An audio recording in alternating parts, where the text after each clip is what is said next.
y en la licenciatura de Gastronomía. Actualmente funge como coordinadora del área de Humanidades y de Educación de la misma universidad, autora de varias obras, ha sido becaria por la autora CONACYT y por la Academia Mexicana de Ciencias en diferentes proyectos.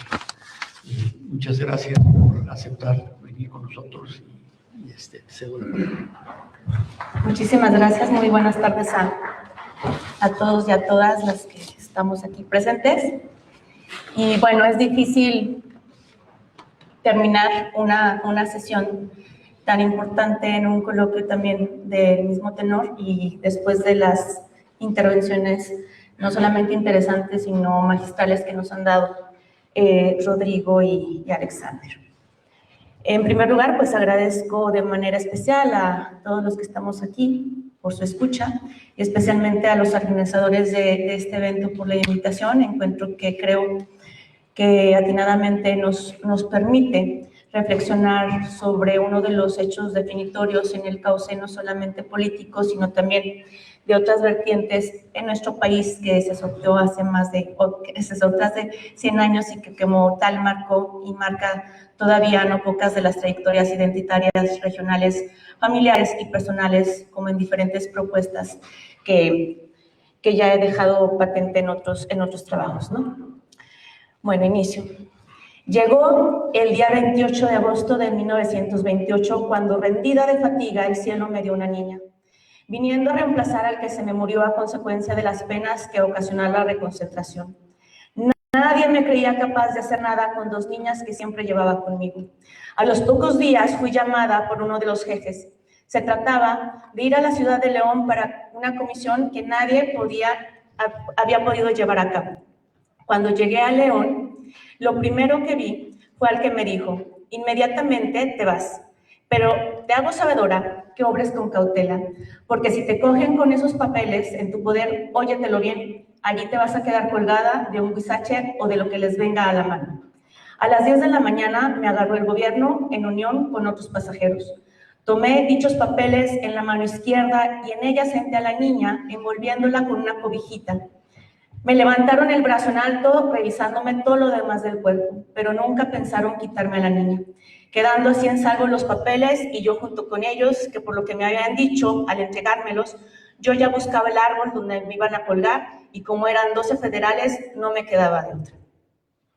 Las palabras de Josefina Arellano, esposa del jefe cristero del regimiento de San Julián, Refugio Huerta, de las pocas que dejaron memoria escrita y después publicada de su actuación, expresan el papel distinto y excepcional en más de un sentido y en más de una forma que tuvieron las mujeres en el movimiento de resistencia cristera, sin el cual esto hubiera sido imposible de gestarse, articularse y fortalecerse, ya fuera en sus caras pacífica, activa o armada.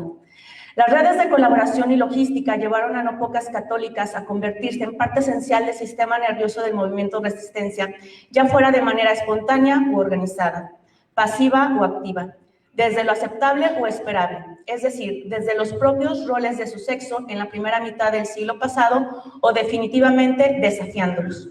Les hizo tomar un papel de protagonistas y dejar de ser de espectadoras en el conflicto armado a nivel numérico muy significante. Sin temor a equivocarme, considero que la cristiada fue un espacio único en nuestra historia donde el papel activo femenino ha sido tan definitorio, sobre todo considerando el choque fuerte, frontal y sostenido que se tuvo frente a un férreo aparato estatal. En otras palabras, fue la cristiada el movimiento donde las mujeres, llamadas brigadistas o cristeras, otras sin adjetivo, otras anónima y otras conocidas, incluso afamadas claramente entre el colectivo, salieron de sus roles tradicionales del ámbito privado para insertarse en la acción pública, política, logística, militar y de piedad que se podría decir combativa a nivel nacional.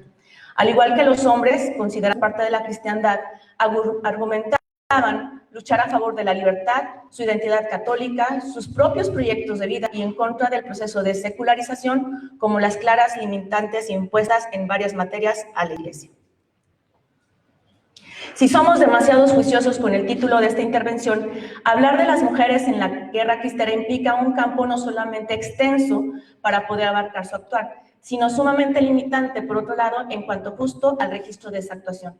En otras palabras, nos encontramos ante un asunto expandido, considerando las praxis, sus variadas vertientes y espacios de intervención, incluso si consideramos el número de involucradas, si simplemente las brigadas de Santa Juana de Arco tuvieron alrededor de 25,000 integrantes.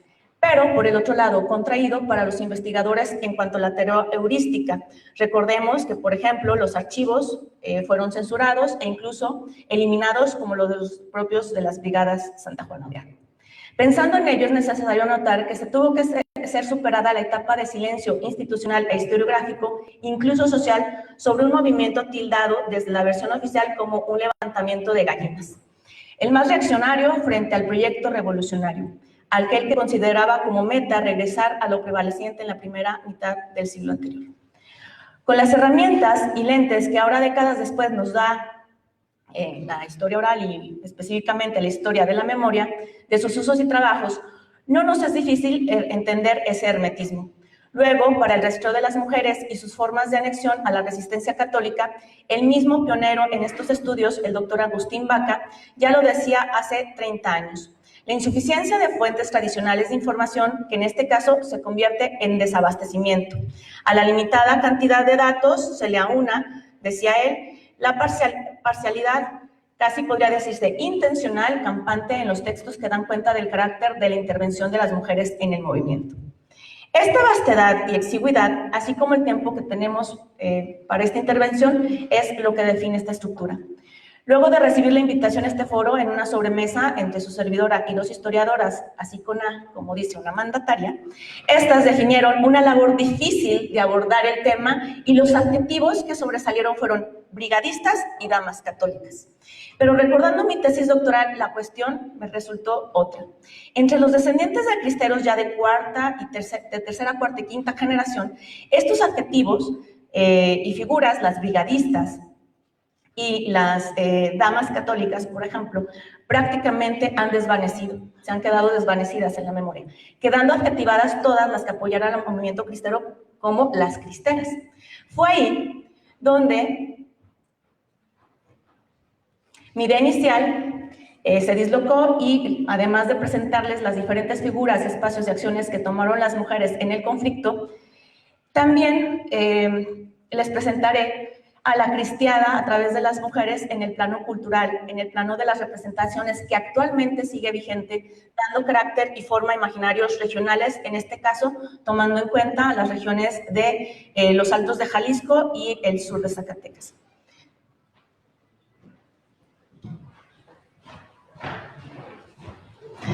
Para el caso que nos ocupa, y valga la expresión, es importante esbozar las clases de tipos de resistencia donde la pasiva dio alimento y aliento. Fue la base de la activa y armada, sin obviar la simbólica y la religiosa. Pero en veces se ejecutaba a la par. En ellas fue ineludible, no solamente el raigambre católico centenario del que nacieron y abrevaban estas mujeres y su pensamiento, sino también la fuerza de la doctrina social de la Iglesia que las introdujo a nuevos conceptos, discursos, realidades y formas de operación católica en la sociedad frente al laicismo, socialismo y demás ideologías que consideraban perniciosas. Y no de poca importancia, también fue lo aprendido y aprendido sobre un Estado liberal fundado en las representaciones transmitidas desde el púlpito, la prensa, las asociaciones piadosas y las redes de sociabilidad emanadas de las actividades parroquiales, sino también de una memoria de oposición a los proyectos anticlericales de laicidad y secularización que se fraguaron por experiencias locales, pero también indirectas, a través de una vinculación y una pertenencia de adscripción religiosa. Con la fuerza dada por la Rerum Novarum se convirtieron en quienes ejecutaban sus planes e ideas a través de la educación, la asistencia social y la moralización, y que versadas o beneficiadas por la doctrina social, fueron adquiriendo un peso y espacios de empoderamiento que derivaron en su inclusión en acciones de lucha pacífica como la recaudación de aportaciones económicas, visitas a los presos, organización del boicot económico, la recaudación de las 2 millones de firmas del memorándum para revertir las disposiciones constitucionales. Su presencia no solamente se encontraba en las novenas y actos de desagravio y penitencias, sino también en la toma de espacios públicos, en marchas, en las calles repartiendo volantes, así como en otras tareas que se multiplicaron cuando se entró a la fase armada. Para este último caso, por ejemplo, tenemos que en septiembre del 26, Erlina Terán se convirtió en la primera acusada en atentar contra la seguridad nacional en el marco de la rebelión cristera, al repartir ejemplares de Restauración donde había frases injuriosas contra Calles.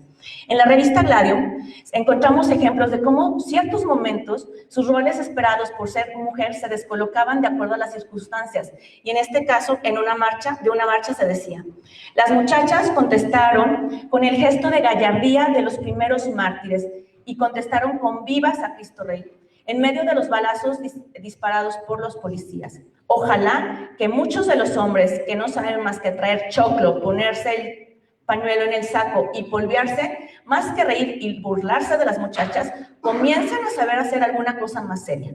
La toma que hicieron las mujeres del espacio público, pues, y aún a pesar de que en parte fue excepcional o con sus propias características, hizo que estas sentido de actitud ciudadana expuesta frente a sus congéneres y sobre todo frente a los varones, ya sean adeptos o no a la causa. Su papel definitorio en la transmisión cultural e ideológica marcó y marca la imagen de la mujer cristera, incluso considerada como la incitadora de la lucha armada, vinculándola fuertemente con la decisión masiva varonil de alzarse en armas, porque justo en no pocas ocasiones fue tomada por presión o iniciativa femenina. Los casados ya saben la verdad.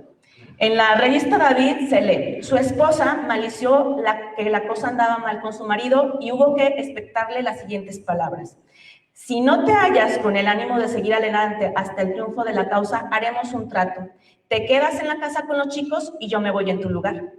En el recuerdo colectivo se reforzaban los estereotipos de sexo y género y por tanto las conductas deseadas por cada uno de ellos, como también se aprecia en la exhortación del padre Angulo de la parroquia de Atotonilco el Alto, que les dijo a sus feligreses: el que tenga miedo, que le dé los calzones a las mujeres, y a las mujeres que les den las enaguas a ustedes.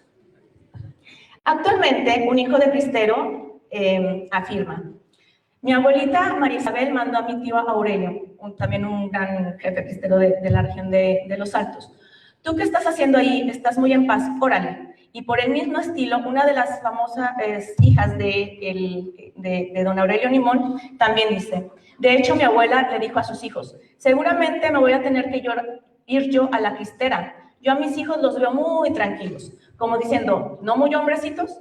Y la mamá fue la que los impulsó diciendo: no van a ustedes, pues me voy yo. Luego tenemos también la defensa simbólica y religiosa, que fortaleció además el accionar de la lucha por la identidad y práctica de la fe en la vida privada. De hecho, los constantes abusos y violaciones al derecho de la libertad de creencia evidenciadas por cateos en viviendas, arrestos por realizar actos de congregación de fe o incluso posesión de imágenes al interior de las casas, fermentaron los ánimos femeninos, puesto que su espacio por autonomacia era transgredido al grado de trazarse redefiniciones de lo doméstico y lo femenino. En donde también encontramos la afrenta a lo católico, pero si lo miramos desde el ente desde el género hacia la católica, fueron la toma, el inventario y conversión de los templos o los agravios a las consagradas y sus conventos. No solo significó esto, pues, profanaciones y la intrusión de lo sagrado por parte del Estado y la habilitación del culto civil, sino el desplazamiento de las mujeres en tareas tales como el cuidado y la atención a los templos, interrumpidas también por los comités vecinales y de inventarios. Por ello, no sorprende que luego de la intervención judicial para la toma de la iglesia de San José de Analco en Guadalajara, se congregaran 500 personas al aviso de las campanas, la mayoría de las mujeres que, cito, armadas con palos y piedras con los que agredieron a los agentes comisionados.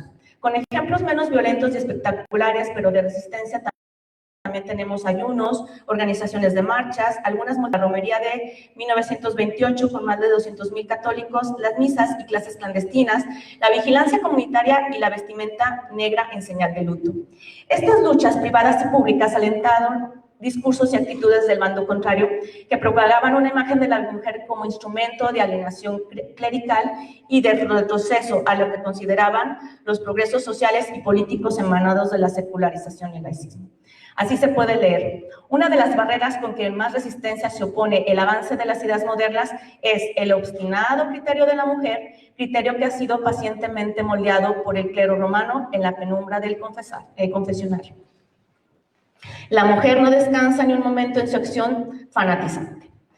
De hecho, a estos discursos y primeros pasos de resistencia femenina también sacerdotes como el obispo José de Jesús Manrique Zárate o el padre Nicolás Marín las exaltaban y las colocaban en el camino del martirologio. Las mujeres no retroceden, no vacilan y frente a los escuadrones de caballería siguen avanzando. Algunas abren sus brazos en cruz para esperar las balas y claman a Cristo Rey. Y fueron en las organizaciones como las Damas Católicas y luego la Unión Popular y la Liga o la Primigenia Cruzada Femenina por la Libertad, que ya entradas en esto, luego pasarían a ser parte de las redes de vigilancia y logística para los combatientes de la resistencia activa. Pues. Antonia Castillo, maestra cesada, fue pieza clave en Jalisco en estas tareas. Inició como inspectora y organizadora de grupos que manzana por manzana recababan recursos de adeptos, primero como dama y luego como brigadista. Cuando empecé, ya estaba metida hasta el cuello en la cristería. Alguien, que eso es el título que le da a un libro, el doctor Agustín Vaca, donde recaba las memorias de Antonio. Bueno, repito, cuando pensé, ya estaba metida hasta el cuello en la cristería. Alguien me convidó a las brigadas Santa Juana de Arco, que estaban organizando a las mujeres para ayudar a los hombres en cuestiones de llevar y traer mandados, llevar y traer parque como enfermeras a los campamentos y conseguir dinero. Si bien las brigadas congregaron a cerca de 25,000 adeptas, algunas procesadas incluso y encarceladas en las Islas Marías o cárceles locales, miles más se activaron sin una adscripción. Muchas labores escaparon a la coordinación de estas brigadas y se ejercieron de manera furtiva por aquellas mujeres obligadas por las circunstancias locales y del momento, como el ejemplo que tuvimos de Josefina Arellano, quien además del apoyo al regimiento de su marido, daba refugio a los sacerdotes de la región y asistía a las necesidades sacramentales. En la representación actual, el arriesgue tomado, la excepcionalidad de las tareas y las estrategias que empleaban usando sus condiciones de mujeres y madres se imponen en el orden de los orgullos familiares y regionales procristeros. Cuquita, hija de Josefina, comenta: no me da vergüenza decirlo, mi mamá se metía al parque en los calzones y se iba hasta Guadalajara. Josefina fue una mujer que luchó por la cristera a lo máximo. Asimismo, la hija del cristero Cayetano Álvarez, que viviera también ella de chiquita a salto de mata con sus papás, reproduce este tipo de testimonios. Era muy valiente mi mamá. Si sabía dónde estaba, iba a llevarles de comer, porque también mi papá sufrió mucho, porque pasaban hambre allá en el cerro, pues ¿quién les daba? No solamente a él, sino a los que lo acompañaban también. En cualquier caso, es un hecho que tanto hombres y mujeres aprovecharon las ventajas que ellas tenían para realizar acciones que por asignación de sexo les estaban socialmente vetadas, teniendo así mayor espacio de acción y posibilidades de escapar de la justicia o ser menos propensas a levantar sospechas entre las autoridades, y se asegura así que los soldados ni se dieron cuenta, pero las féminas engordaron de un día para otro. Lo que debían de entregar a los cristeros, incluyendo pertrechos, los ocultaban bajo sus ropas. Se las ingeniaban de mil maneras. Del cuartel Colorado de Guadalajara y sus inmediaciones, los alzados se proveían de parque con complicidad de la tropa, y de suma importancia fue la participación femenina. De hecho, Meyer dice que tenían mejor pertrecho a veces los cristeros que el propio gobierno federal, justo por esto.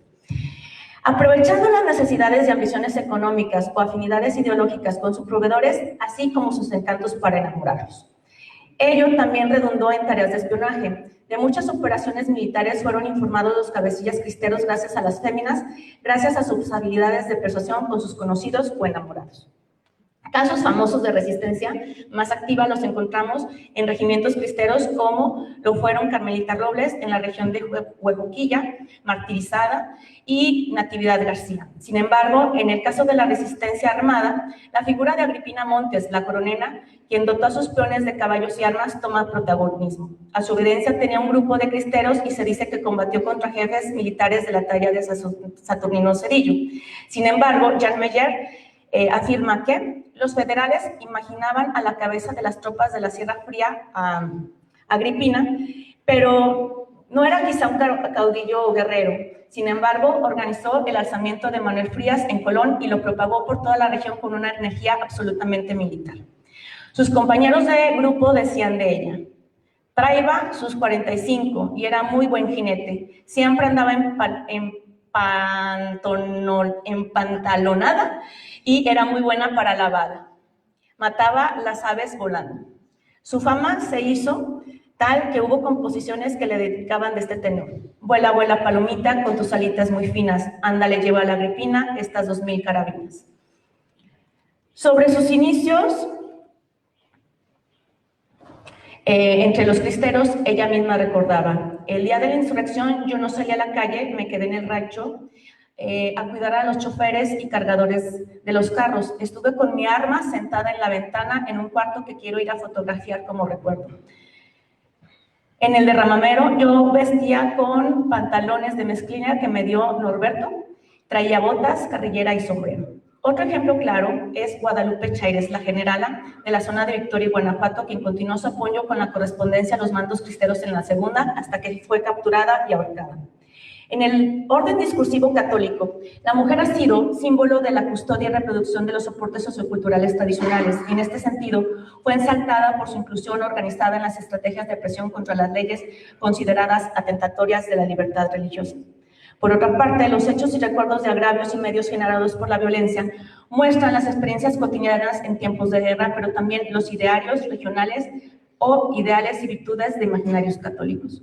En el caso de las cristeras, específicamente en la región alteña, se contrastan en el orden simbólico discursivo su belleza y pureza con la brutalidad y efusividad sexual de los soldados o fuerzas auxiliares. No pocas de las narraciones recuperan las tácticas de protección y sobrevivencia de las mujeres, que hacen referencia a la belleza física de ellas, el saltardo, el ser blancas, rubias, de ojos encantadores, lo que es símbolo de belleza moral, ética e interior. Cristina Palomar asegura: son mujeres, son alteñas por apegarse a un ideario. Es importante notar que el valor estético de las mujeres es entendido como un valor más cercano a los valores morales que puramente estéticos. Parece entenderse un reflejo de virtudes espirituales. El sobreviviente, Ángel Estrada, me decía que los soldados venidos del centro del país quedaban maravillados con las salteñas. Para eso retoma las siguientes diferencias fenotípicas y culturales. Allá, ¿cuál güera veían? Las mujeres de los soldados que conocían eran de clase baja y sin educación. Sin casarse, vivían con ellos pecando. Y otro descendiente directo de cristero menciona: a una de las hermanas de mi mamá le echaban ceniza, tizne de fogón, para hacerla como parecer enferma o fea y no se la llevaran. El miedo a la violación es de notarse en los discursos de la época, aunque de manera velada, y actualmente en la memoria colectiva continua, pero con una característica: todas son de tipo genéricas. En ninguna se expone de manera abierta el ultraje como acontecimiento fatal de una trayectoria personal o familiar en particular. Es decir, al trauma físico, psicológico y emocional privado le sigue el silenciamiento social como parte del tabú, que se incrementa en una sociedad altamente cohesionada a través de la endogamia. Así, como arma de guerra, la violación a la mujer se convierte en el ultraje a toda la familia y a la sociedad. En los comentarios sobre las violaciones tenemos el siguiente: eran señoritas que no querían que las violaran, los soldados hacían unos desórdenes, todas a escondidas andaban porque se las llevaban, muchachas grandes se las llevaban los soldados. Es de notarse que este fenómeno de la no especificación del estupro completa lo que Agustín Vaca detectó en la literatura y otros testimonios, es decir, que en las narraciones es constante esta amenaza, sin embargo, nunca se lleva a cabo o se consuma. Según él, las razones que se dan para ello es la valentía de las prisioneras o también la intervención divina. Sin embargo, en el caso de la memoria oral contemporánea, ni siquiera estos argumentos aparecen en las entrevistas realizadas. Es más, en ellas no hay mención de un caso concreto como para justificar que la violación se haya esquivado de una manera u otra. Sin embargo, en los testimonios de algunas brigadistas sí hay pues las anotaciones de que habían sido violentadas o abusadas. Ciertamente, y como algunos investigadores ya han afirmado, el miedo a la violación era más fuerte que al martirio, obviamente por connotaciones socioreligiosas que cierran cada uno de los casos. También la figura femenina alteña permite marcar diferencias identitarias entre los protagonistas del conflicto.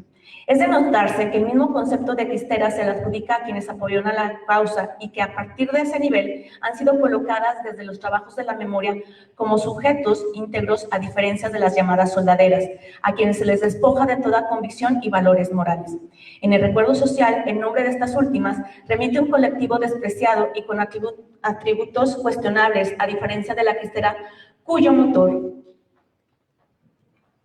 no es su pareja, sino su familia y sobre todo su Cristo. Incluso en la distinción que se ha hecho en Arandas entre ellas y las mujeres de la Revolución, la cristera y la fiel católica no toman un papel subalterno como la soldadera, sino que incluso son protagonistas del inicio. Como ya dijimos, fueron las que impulsaron a sus hombres a tomar las armas. Luego así la cristera, sin embargo, la cristera ha sido relegada por la historiografía oficial y académica hasta la década de los 90, cargando el peso de ser negada 3 veces por su condición, por ser parte de un proyecto contrarrevolucionario y por tanto ser integrante de los vencidos. En los caminos de la memoria, sin embargo, sucede lo contrario, siendo reconocidas desde el primer levantamiento como elemento indispensable para las andanzas cristeras y la pensada eminente victoria católica. Los testimonios orales descritos desde entonces han puesto a la mujer católica adepta a la cristiada como superior a la soldadera, a quien se despoja de una fe y una religiosidad. Por caminos semejantes encontramos anécdotas como las siguientes, donde, bueno, para resumir y no leerlo, llegan a Valle de Guadalupe algunos revolucionarios, mujeres que acompañaban a los revolucionarios, se hacen del templo y empiezan ahí a cocinar para las tropas. Entonces llegan las mujeres de la región y de inmediato las increpan y les dicen, si no salen de inmediato, las vamos a correr a balazos. Y las soldaderas, viendo tal decisión en la mujer que regañadientas les daba, recogieron su comida y dejaron el anafre. Así las imágenes contrapuestas, si bien han sido, es que saben que me molesta un poquito la luz del...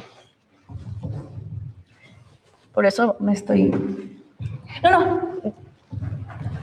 Dale, sí, no importa. Ya voy a terminar. Nada más para justificar que por eso me estoy equivocando un poquito en la lectura. Bueno, eso, por ejemplo, para Mara Gutiérrez, las diferencias entre unas y otras es que, por ejemplo, las soldaderas andaban tras los hombres en unión libres, mientras que las salteñas andaban buscando a sus hombres para darles de comer y curarlos, y todo por a través de la moral cristiana, ¿no? Además, también las historias de estas mujeres han sido un medio para poner en evidencia en la memoria colectiva una considerada ineptitud del federal o del agrarista. Dentro de las conocidas obras del cronista Francisco Gallegos se ponen ejemplos tales como que en algún momento, eso es parte de una novela, los federales se encuentran a 2 brigadistas, traen las canastas llenas de parque, escondidas con unas tortillas, y ellas, para evitar ser descubiertas, lo que hacen es ofrecerles las tortillas, que si no querían alguna tortilla, ¿no? Entonces, son este tipo de juegos que permiten también entender a la mujer como un sujeto capaz de tener voluntad, valentía, pero sobre todo raciocinio, algo que desde el bando contrario se le quitaba. Ya casi para finalizar, habría que mencionar que las adiciones de las mujeres a la causa cristera fueron tanto, como dijimos, pasiva como activa, pero las fronteras estaban desdibujadas porque su lucha era multifacética, sincrónica y multicausal. La excepcionalidad de las acciones ejecutadas por ellas hacen que actualmente se constituyan y reactiven recuerdos y relatos potencializados por las representaciones que sellaban el ser social de la mujer a inicios del siglo pasado. En la memoria colectiva actual de ciertas regiones se hace énfasis en su participación como custodia de las cosas espirituales y de los ministros de culto, a diferencia de las acciones que se les calza a los hombres de manera prioritaria. Las anécdotas marcadas por los papeles de género tradicionales, como es la ayuda en las labores de cocina, auxilios médicos y morales, y la violencia física, sexual que tuvieron que vivir de la que tuvieron que huir. Para terminar, Glicerina Padilla, brigadista con rango de teniente, A la pregunta de por qué como mujer decidió apoyar a los levantados en armas, contestó a puño y letra: en la situación que prevalecía, no era posible permanecer indiferente.